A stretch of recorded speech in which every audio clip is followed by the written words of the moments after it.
A very good morning aspirants. आज हम पढ़ेंगे 5 सितंबर 2024 के करंट अफेयर्स। तो जल्दी से निकालें अपना पेपर पेन एंड करें वीडियो के साथ में ही अपनी नोट्स मेकिंग स्टार्ट। आज की फर्स्ट न्यूज़ है दैट नेशनल टीचर्स डे कब सेलिब्रेट किया जाता है। हर साल 5 सितंबर को सेलिब्रेट किया जाता है। क्यों? क्योंकि इस दिन बर्थ एनिवर्सरी होती है इंडिया के जो सेकंड प्रेसिडेंट रह चुके हैं डॉक्टर सर्वपल्ली राधाकृष्णन जी की। प्लस इसी दिन पे जो एफर्ट्स हैं टीचर्स के वो अप्रिशिएट किए जाते हैं, एक्नॉलेज किए जाते हैं इन मेकिंग रिस्पॉन्सिबल इंडिविजुअल्स। देखिए, शिक्षक होना, टीचर होना बहुत बड़ी बात होती है क्योंकि आप बहुत सारे बच्चों की लाइफ इन्फ्लुएंस करते हैं, उनका बेस जो है वो स्ट्रॉन्ग करते हैं, है ना।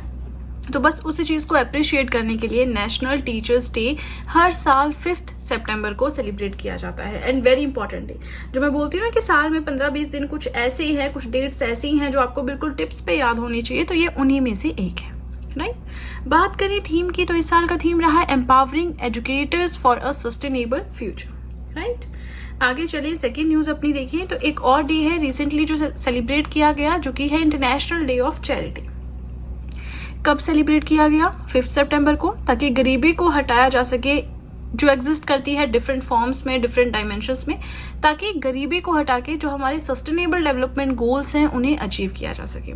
प्लस जो लोग हैं, जो एनजीओज होती हैं, नॉन गवर्नमेंटल ऑर्गेनाइजेशंस या भी कोई वॉलंटरी कमेटीज़ हैं पूरी दुनिया में, उनको थोड़ा मोबिलाइज किया जाए, एनकरेज किया जाए कि आप वॉलंटियर एंड फिलेंथ्रोपिक एक्टिविटीज़ कर सकते हैं। फिलेंथ्रोपिक समझते हैं ना कि कहीं पे हेल्प करना, अगर कहीं पे ज़रूरत है, वो सब इसमें आता है। थर्ड पॉइंट हम देखें तो नेस्कॉम क्या है? National association of software and services companies. I think हमने ये पॉइंट ऑलरेडी पढ़ लिया है, तो अगर आपने पहले लिख लिया है इसे स्किप कर सकते हैं, अदरवाइज फिर से लिख लें। चेयरपर्सन नेस्कॉम के कौन बने हैं? न्यूज आपकी ये है, तो वो बने हैं सिंधु गंगाधरन, जो कि सैप लैब्स इंडिया के एमडी हैं, मैनेजिंग डायरेक्टर हैं। यहाँ पे नेस्कॉम की बात करें, फुल फॉर्म है national association of software and service companies. India की नॉन गवर्नमेंटल ट्रेड एसोसिएशन है, जिसकी फॉर्मेशन 1988 में हुई, जिसके headquarters Noida and new Delhi, 2 जगह पे, एक हेडक्वार्टर यहाँ पे है, एक यहाँ पे, ठीक है। चलिए, इसी के साथ फर्स्ट पेज होता है कंप्लीट। कोई भी डाउट हो कमेंट सेक्शन में पूछ सकते हैं। वीडियो पसंद आ रही हो लाइक जरूर कीजिएगा। इसी के साथ आप सभी से रिक्वेस्ट है कि वीडियो के साथ में नोट्स बनाते रहें, ये नोट्स आपके लिए काफी ज्यादा बेनिफिशियल प्रूव होंगे, ठीक है। चलिए, तो अब सीधे चलते हैं अपने सेकेंड पेज की ओर। आज का फोर्थ पॉइंट है that ASSOCHAM, association of chambers of commerce and industry, अगर आपको ध्यान होगा तो एसोचैम की एनवायरमेंट एंड कार्बन कॉन्फ्रेंस हुई है। इसका इनॉग्रेशन किसने किया है? यूनियन मिनिस्टर जो है कीर्तिवर्धन सिंह, उन्होंने किया है। नाउ इंपॉर्टेंट इस कॉन्फ्रेंस का थीम क्या रहा? थीम एज इट इज याद करना है, fostering a collaborative ecosystem for achieving net zero by 2070, ठीक है। यहाँ पे जो भी एनवायरमेंटल प्रॉब्लम्स हैं, क्लाइमेट चेंज है, ग्लोबल वार्मिंग है, वो सारी चीजें डिस्कस की जाएंगी, राइट। फिफ्थ पॉइंट देखिए, पाटा गोल्ड अवार्ड। अच्छा, ये PATA क्या है? Pacific Asia travel association, Pacific Asia travel association. तो ये पाटा जो है ये कंडक्ट करवाता है। इनकी अवार्ड सेरेमनी हुई थी, जहाँ पे गोल्ड अवार्ड इस कैटेगरी में नेपाल टूरिज्म बोर्ड को दिया गया। कैटेगरी क्या है? In the category of sustainable tourism for livelihood recovery project. Nepal tourism board को दिया गया क्योंकि इन्होंने बहुत ही सस्टेनेबल टूरिज्म लेकर आया है अपनी जो नेपाल की 7 प्रोविंसेस हैं उनमें। तो सिंपल आपको क्वेश्चन आ जाए, पाटा गोल्ड अवार्ड किसे दिया गया? नेपाल टूरिज्म बोर्ड को। कैटेगरी थोड़ा सा याद रखना है, सस्टेनेबल टूरिज्म याद रख लेना है, ठीक है। और ये जो अवार्ड सेरेमनी है बैंकॉक थाईलैंड में हुई है। थाईलैंड साउथ ईस्ट एशिया में लोकेटेड एक नेशन है। 6th पॉइंट हम देखें तो एक इंडस्ट्रियल सिटी डेवलप की जाएगी उत्तर प्रदेश गवर्नमेंट के द्वारा झांसी एंड कानपुर में, ताकि इंडस्ट्रियल डेवलपमेंट इस एरिया में हो सके, ठीक है। ये पॉइंट इतना ही है। 7th पॉइंट हम देखें तो इंडिया का पहला गोल्ड मेडल 2024 पेरिस पैरालंपिक्स में कौन लेकर आई हैं? अवनी लेखड़ा लेकर आई हैं। किस कैटेगरी में? In women's 10 meter air rifle standing SH1 event. ये जो 2024 में भी समर ओलंपिक्स कंप्लीट हुए, है ना, अभी पेरिस पैरालंपिक्स हो रहे हैं। 28 अगस्त से 8 सितंबर तक चलेंगे। 17th एडिशन हो रहा है समर पैरालंपिक गेम्स का। मोटो क्या है? Games wide open. And opening ceremony कहाँ पे हुई? प्लेस डेला कॉर्ड स्टेडियम। ये थोड़ा सा ध्यान रख लेना, ठीक है। और भी बहुत सारी चीजें हैं पेरिस पैरालंपिक्स से रिलेटेड, तो अगर कुछ ऐसा होता है, मैनेज हो पाता है, तो मैं बेशक इसके ऊपर वीडियो लेकर आऊंगी। यस, मैंने पेरिस ओलंपिक्स के लिए भी कहा था, बट नहीं हो पाया मैनेज, टाइम थोड़ा सा टाइम का इशू रहता है। तो कोशिश करूंगी कि इस मंथ अगर अपलोड हो गई तो ठीक है, अदरवाइज फिर पुरानी न्यूज़ हो जाएगी, है ना। चलिए कोशिश करूंगी। चलिए इसी के साथ कोई और फीडबैक है, कोई और रिकमेंडेशन है, सजेशन है, कमेंट सेक्शन में दे सकते हैं। एंड एक चीज़ आपको बताना चाहूँगी कि आप सब चाहें तो जीएस हैंड रिटन नोट्स भी परचेज कर सकते हैं, जिसमें history, polity, geography, economics, current affairs, art and culture, biology, ये सारी पीडीएफ्स आपको मिल जाएंगी। परचेज लिंक मैंने डिस्क्रिप्शन बॉक्स में दे रखा है, राइट। चलिए तो अब सीधे चलते हैं अपने नेक्स्ट पेज की ओर। आज का 8th पॉइंट है दैट 2024-2025 एकेडमिक ईयर के लिए सेंट्रल गवर्नमेंट ने 4 MBBS सीट्स रिजर्व की हैं। किसके लिए? जो फैमिलीज हैं जो टेररिज्म से अफेक्ट होती हैं, ठीक है, या टेररिज्म में विक्टिम के जो स्पाउसेस होंगे, यानी जो जिस पर्सन की डेथ हुई है या जो इफेक्ट हुआ है टेररिज्म से, उसके स्पाउसेस एंड चिल्ड्रन को यहाँ पे MBBS में सीट्स मिलेंगी। 3 मेडिकल इंस्टीट्यूशंस चुने गए हैं। यहाँ पे इंस्टीट्यूशंस के नाम सामने है। ये जो बिहार वाला है यहाँ पे 1 सीट है, महाराष्ट्र वाले में 1 सीट है, एंड छत्तीसगढ़ वाले में 2 सीट्स हैं। किसके लिए? For the families affected by terrorism, ठीक है।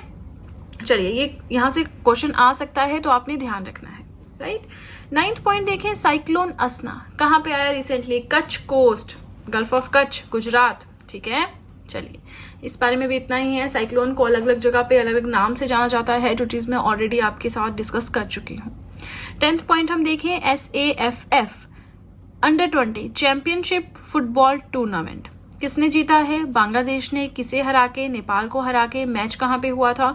All Nepal football association ANFA ground, Satdobato, Lalitpur, Nepal में हुआ था, ठीक है। पहली बार हिस्ट्री में ऐसा हुआ है कि बांग्लादेश जो है इस टूर्नामेंट को जीता है। यहाँ पे साफ की फुल फॉर्म क्या है? South Asian football federation. अब ये जो इवेंट है ना, ये जो साफ अंडर-20 चैंपियनशिप फुटबॉल टूर्नामेंट है, ये हर 2 साल में एक बार होने वाली फुटबॉल चैंपियनशिप है, जो जिसमें मेल फुटबॉलर्स जो हैं 20 साल से कम वो खेलते हैं, ठीक है। आगे चले 11th न्यूज अपनी देखें तो रिसेंटली हमने पढ़ा था कि यूनिफाइड पेंशन स्कीम आई है ना, गवर्नमेंट लेकर आई है। हमने पढ़ा कि 1 अप्रैल 2025 से एक्सपेक्टेड है कि वो इम्प्लीमेंट की जाएगी। तो आज की न्यूज ये है कि इंडिया की पहली स्टेट जिसने अडॉप्ट कर लिया है यूनिफाइड पेंशन स्कीम को, कौन सी बनी है? महाराष्ट्र। एंड इसी के साथ महाराष्ट्र ने जैसे ही यूनिफाइड पेंशन स्कीम की अनाउंसमेंट हुई है मोदी गवर्नमेंट के द्वारा, उसके विदिन 24 आवर्स 24 घंटों के अंदर अंदर ही इसे अडॉप्ट कर लिया है। इसके अंदर क्या होगा? मेजर बेनिफिट्स प्रोवाइड करवाए जाएंगे। जो 23 लाख सेंट्रल गवर्नमेंट के एम्प्लॉयज हैं उनके लिए ये स्कीम है और विद इफेक्ट 1 अप्रैल 2025 से आएगी, बट देखते हैं अभी ये एक्सपेक्टेड डेट है, ठीक है। अब देखिए इसी के साथ हमारा ये वाला पेज भी होता है कंप्लीट। अगेन कोई भी डाउट हो कमेंट सेक्शन में पूछ सकते हैं। प्लस आप सब चाहें तो मुझे इंस्टाग्राम पे फॉलो कर सकते हैं, आप सब चाहें तो मुझे टेलीग्राम अकाउंट पे ज्वाइन कर सकते हैं। इन दोनों चीज़ों का लिंक मैंने डिस्क्रिप्शन बॉक्स में दे रखा है, राइट। चलिए तो अब सीधे चलते हैं अपने 4th और अपने लास्ट पेज की ओर। आज का 12th पॉइंट है दैट कोरियन टूरिज्म के एम्बेसडर कौन बने हैं? आनंद कुमार। हम क्यों पढ़ रहे हैं भाई कोरियन टूरिज्म के बारे में? क्योंकि जो आनंद कुमार हैं वो इंडियन मैथमेटिक्स एजुकेटर हैं। इनका सुपर 30 प्रोग्राम जो कि पटना बिहार में 2002 में इन्होंने शुरू किया था, उसके लिए काफ़ी फेमस ये हो गए थे, उसके लिए जाने जाते हैं। प्लस फॉर द सेम 2003 में इन्हें पद्मश्री अवार्ड भी मिला है। अच्छा यहाँ पे थोड़ा सा कंफ्यूजन है, इसको एक बार आप क्रॉस चेक कर लेना, ठीक है। 2003 में या 2023 में, है ना। चलिए ये जो एम्बेसडर बनी है कोरियन टूरिज्म के, एक स्पेशल इवेंट हुआ है सियोल साउथ कोरिया में जहाँ पे ये चीज़ डिसाइड की गई, राइट।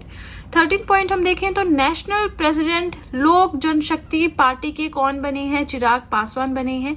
अगले 5 सालों के लिए ये जो जनशक्ति पार्टी है, लोक जनशक्ति पार्टी, ये स्टेट पॉलिटिकल पार्टी है बिहार की, ठीक है। 14 पॉइंट हम देखें तो 24th international mother Teresa awards हुए हैं रिसेंटली। कहाँ पे? दुबई में। दुबई में कहाँ पे? मिलेनियम प्लाजा में। अब देखिए ये जो अवार्ड सेरेमनी हुई है 114th बर्थ एनिवर्सरी जो है मदर टेरेसा की, वो सेलिब्रेट की जा रही है। किसने ऑर्गेनाइज करवाई है ये award ceremony? All India minority and weaker sections council के द्वारा। एंड दूसरी बार ऐसा हुआ है कि ये इवेंट इंडिया के बाहर हुआ है। यहाँ पे अब किसे अवार्ड दिए जाते हैं तो देखिए अलग अलग फील्ड्स में जिन्होंने कुछ अच्छा कंट्रीब्यूट किया है, एक्सेप्शनल सर्विस शो की है उन्हें, जैसे एजुकेशन है, साइंस है, कल्चर है, इंडस्ट्री है एंड मेडिसिन, ठीक है।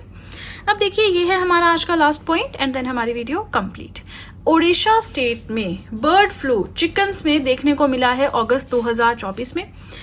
ओडिशा के पूरे डिस्ट्रिक्ट में पिपली टाउन में एक पोल्ट्री फार्म है वहां पे, ठीक है। तो अब इसी के चलते बहुत सारे चिकन्स को मारा भी गया है कि ये चीज़ और ना फैले, राइट। तो इतना आपको ध्यान रखना है। अब देखिए इसी के साथ हमारे आज के करंट अफेयर्स हो गए कंप्लीट। वीडियो पसंद आए तो लाइक ज़रूर कीजिएगा, चैनल को ज़रूर सब्सक्राइब करें, बेल आइकन को प्रेस करें सो दैट मैं जैसे ही कोई वीडियो अपलोड करूं सबसे पहले नोटिफिकेशन आपके पास पहुंचे। प्लस जो भी आपके फ्रेंड्स हैं जो भी गवर्नमेंट एग्जाम्स के लिए प्रिपेयर कर रहे हैं उनके साथ भी मेरे चैनल का लिंक ज़रूर शेयर करें so that in handwritten notes का उन्हें भी कुछ फ़ायदा हो सके।